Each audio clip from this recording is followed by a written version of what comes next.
ہمارے اندر احساس ہی مر گیا ہے. ہمیں نہ اپنے احساس ہے، نہ اپنے رب کا احساس ہے، نہ اپنے رسول کے احساس ہے، نہ اپنے ماں باپ کے احساس ہے، نہ بہن بھائیوں کے احساس ہے، نہ کسی غریب مسکین کے احساس ہے، نہ کسی ہمسائے کے احساس ہے، نہ رشتہ دار اور برادری کے احساس ہے. احساس ہمارا جو ہے یہ ختم ہو گیا ہے.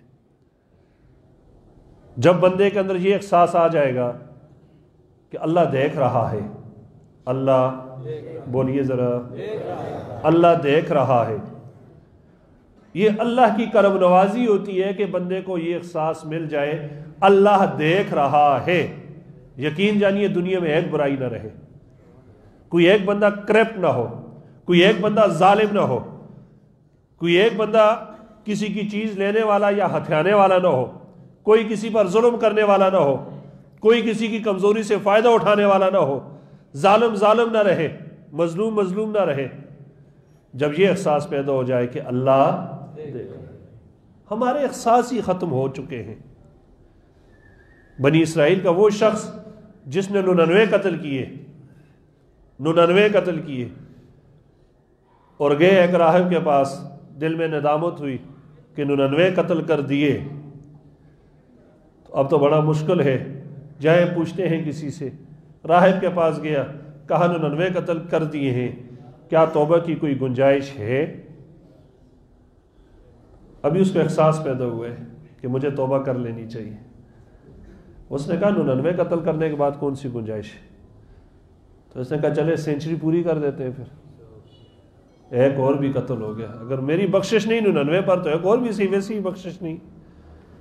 پھر نکلا کسی سے معلوم کیا، مجھے کوئی ایسا بندہ بتا دیں کہ جو مجھے اس بارے میں بتا دے کہ میں نے 100 قتل کر دیے، میری بخشش ہو جائے. کہا ہاں فلاں شہر میں ایک شخص ہے، ایک عالم ہے، وہ آپ کو یہ بتا سکتا ہے کہ اس کے لیے کیا راہ ہے، کیا طریقہ کار ہے. وہ شہر کی طرف چلا، ابھی چند قدم ہی چلا تھا کہ فرشتہ اجل آ گیا، وہیں روح قبض ہو گئی. اب رب تعالیٰ کی طرف سے فرشتے آئے، جنت والے بھی جہنم والے بھی. جنت والوں نے کہا ہم اس کو جنت میں لے کر جائیں گے اس لیے کہ یہ توبہ کے لیے جا رہا تھا. جہنم والوں نے کہا ہم اس کو جہنم لے کر جائیں گے اس لیے کہ 100 بندوں کا قاتل ہے. جب یہ جرگہ، جب یہ فیصلہ رب کی بارگاہ میں پہنچتا ہے، رب تعالیٰ ارشاد فرماتا ہے ایسا کریں کہ آپ زمین کو ناپ لیں، زمین کو ناپ لیں کہ جدھر سے چلا ہے اس طرف اور جہاں جا رہا تھا اس طرف، جدھر زمین کم ہے اس کا حکم وہی ہوگا. جہاں سے چلا ہے اگر وہاں نزدیک ہے تو یہ جہنمیوں میں سے، اور جس طرف جا رہا ہے توبہ کے لیے اگر اس طرف کو نزدیک ہے تو یہ جنتیوں میں سے ہے. لیکن چلا بھی کتنے قدم تھا؟ چند قدم. تو ظاہر سی بات ہے تو یہ تو پھر جہنمیوں میں سے ہوگا. اب رب تعالیٰ کی قدرت دیکھیں، ان اللہ علی کل شیء قدیر. یہ رب تعالیٰ کی جو قدرت ہے نا ہمارے حق میں ہے، ہمارے خلاف یہ بندہ ہے جو فرعون بن جاتا ہے. قدرت ملے تو دوسروں کو زیر کرنے کا سوچتا ہے، نیچا دکھانے کا سوچتا ہے. بھائی سوچ تیرے اوپر بھی تو ایک قادر بیٹھا ہے نا. رب تعالیٰ نے زمین کو حکم دیا، جس طرف جا رہا تھا اے زمین تو سکڑ جا، اور جس طرف سے چلا تھا وہ تو چند قدم تھے، فرمایا اے زمین تو پھیل جا. اب جب فرشتے آئے تو دیکھا تو اس طرف کو فاصلہ کم تھا جس طرف جا رہا تھا. جنت والے فرشتے اس کو ساتھ لے کر چلے.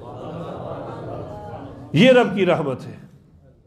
یہ اس لیے یہ واقعہ ہے کہ اللہ کی رحمت سے کبھی مایوس نہیں ہونا. لا تقنطوا من رحمت اللہ. اللہ کی رحمت اتنی وسیع ہے، اتنی وسیع ہے کہ تمہاری عقل وہاں تک جا ہی نہیں سکتی. اور اللہ کی رحمت کی ایک مثال دے دوں، ایک مثال اللہ کی رحمت کی. وما ارسلناک الا رحمت للعالمین، کہ نبی کو اللہ نے اپنی رحمت بنا کر بھیجا ہے. یہ ایک مثال ہے، رب کی اور کتنی رحمتیں ہوں گی. بات نہیں سمجھے؟ جس رب کی رحمت اتنی وسیع ہو کہ ان میں سے ایک نبی آخر الزمان ہے تو باقی رحمتوں کو کیا کہنے ہیں پھر. لیکن بندے کے اندر یہ احساس زندہ رہنا چاہیے کہ میں کیا ہوں، میرے آنے کا مقصد کیا ہے، اس دنیا میں رہنے کا مقصد کیا ہے، یہاں زندگی گزارنے کا مقصد کیا ہے، اور اس احساس کے ساتھ جو اللہ نے ہمیں ذمہ داریاں دیں، جو اللہ نے ہم پر فرائض فرض کیے، جو اللہ نے ہمیں احکام دیے، کیا میں ان کو پورا کر رہا ہوں؟